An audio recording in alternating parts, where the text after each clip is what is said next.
Welcome to another episode of Challenging the Norm. Here's and hers look at life and business with your hosts, Paul Snell and myself, Lindsay Burden.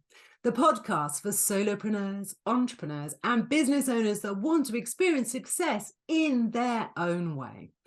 Wrestling with the topics that matter and reality checking the latest trends in business.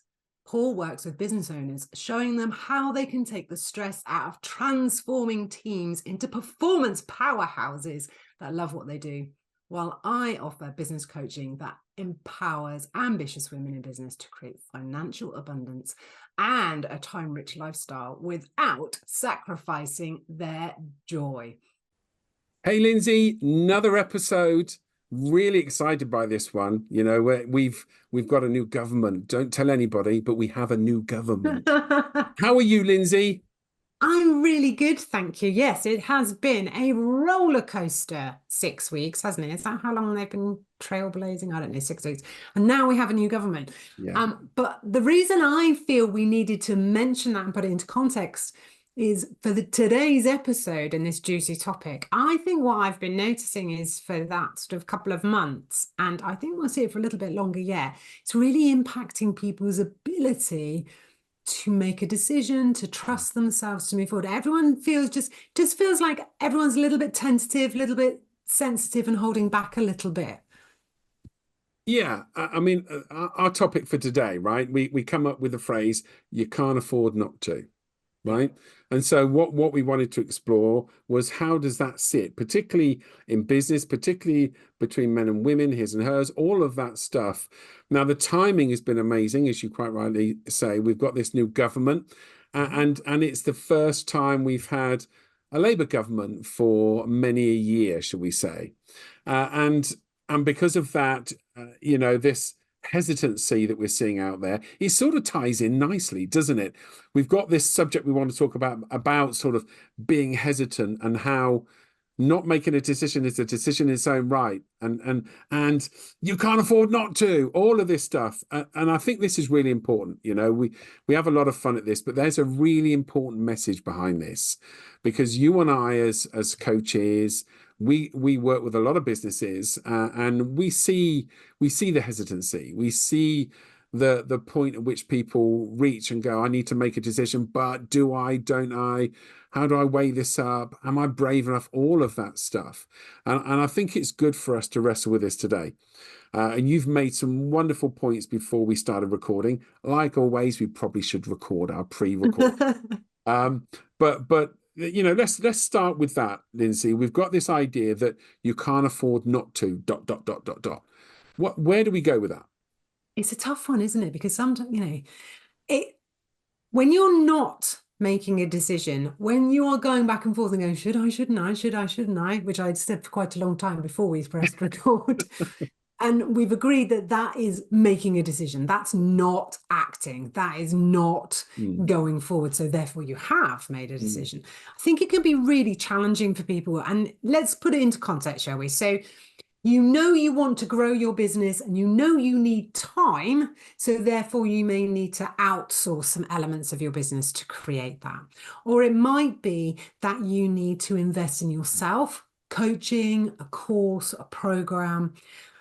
And you need to, but you're either indecisive and aren't, or you don't. Anyway, you make that decision. But I think that's the piece we're at, isn't it? Is you can't afford not to, but it could be that it feels too hard to make that investment. And I think what happens as well is we go into that lack mode. Well, if I buy into that, will it work? Which in part is not trusting ourselves.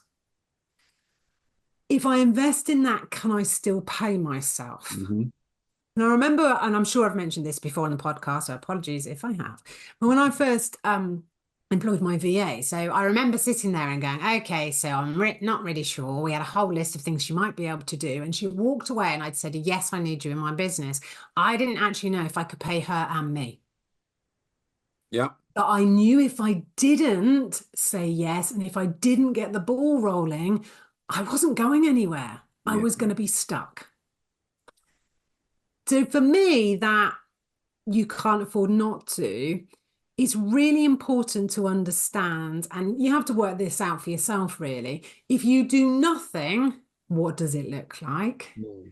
And if you do the thing, invest, take the action, employ someone, what could it look like? Yeah. And take it from the two sides. And I don't think anyone really wants to remain stuck.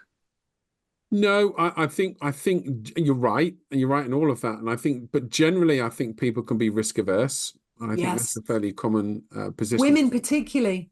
Women particularly, and I can tell you statistically, there's no outright winner on that. Where men can be more risky, right? Their falls are much higher at times. So Mm. there is balance, I guess, in that response. But I think that the challenge for me then dips into another area. And I bring this up a lot. Anybody think I was anti-social media? I'm not really, but I do have my He is, challenges he with it. is. Yeah, probably. And then we move on to that. If we're sitting there going, can I really afford to do that? Is that something, I tell you what, there must be a cheaper way of doing it. Yeah. Is there a cheaper course? Is there a cheaper coach? Is there a cheaper VA? And we keep cutting costs and costs and costs, and then there's no return on the value. There's nothing, no return on the investment. But social media has a huge role to play in that. Yeah, I agree. I had a conversation with a company once to what they call democratizing coaching.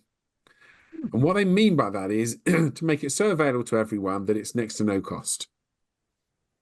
And you go, great, great. So there's no buy-in from you and there's no buy-in from the client. That isn't going to go extremely well.